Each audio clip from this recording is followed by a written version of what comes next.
It's part 2 of the June court session in the Mystery Town. I'm at Warren Local Court. Don't underestimate this small looking court. They can get 50 cases, including the Children's Court here. Warren is part of one of the Dubbo court circuits. Yes, there's a few Dubbo court circuits. The court only sits at Warren one day a month, every second month. Just like the Mystery Town. Is this the Mystery Town? Have I given away the location? Back to the cases. I will call the next defendant Ian. It's not his real name.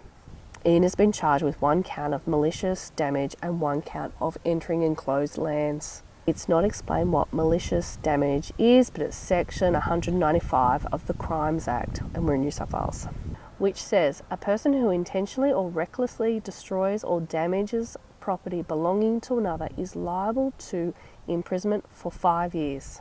While entering enclosed lands, I read is section 4 of the Enclosed Lands Protection Act, which says any person who without lawful excuse enters into enclosed lands without the consent of the owner is liable to a penalty up to $550. The story goes, Ian drove into a paddock, there was a gate, and one of those signs that says, visitors must report to the owner. Ian does circle work in a crop in this paddock. By the way, circle work is like the muddy version of doing burnouts in circles in a paddock. The farmer witnesses the crop being destroyed and then follows Ian back into town. The farmer confronts Ian at the car wash where he is washing off the dirt from the circle work.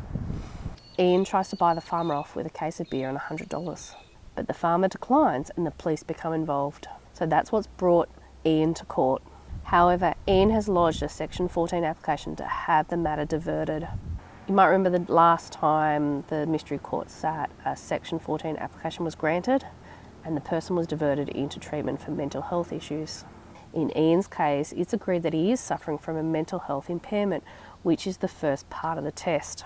It's mentioned that Ian was a passenger in a car when the driver of that car killed 4 children in 2020 in Sydney.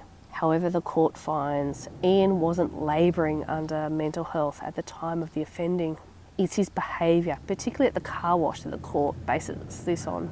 Therefore, the second part of the test for the Section 14 application fails, and therefore the application is refused. Ian pleads guilty, and the court continues on to sentencing. Of course, during sentencing, the court hears sentencing considerations from both the prosecution and the defence. We hear about Ian's background, and there's a discussion about how serious the offending was. But what I think becomes a sticking point is the 2020 accident where Ian was the passenger. The magistrate acknowledges the situation is tragic, but questions that now Ian is the driver, he has behaved in the same way. Ian is ordered to pay compensation to the farmer who had to repair the paddock and re-sow the crop. Ian is given a 12-month conditional release order, fined $330 for entering enclosed lands. The magistrate records a conviction as a general deterrence to the community.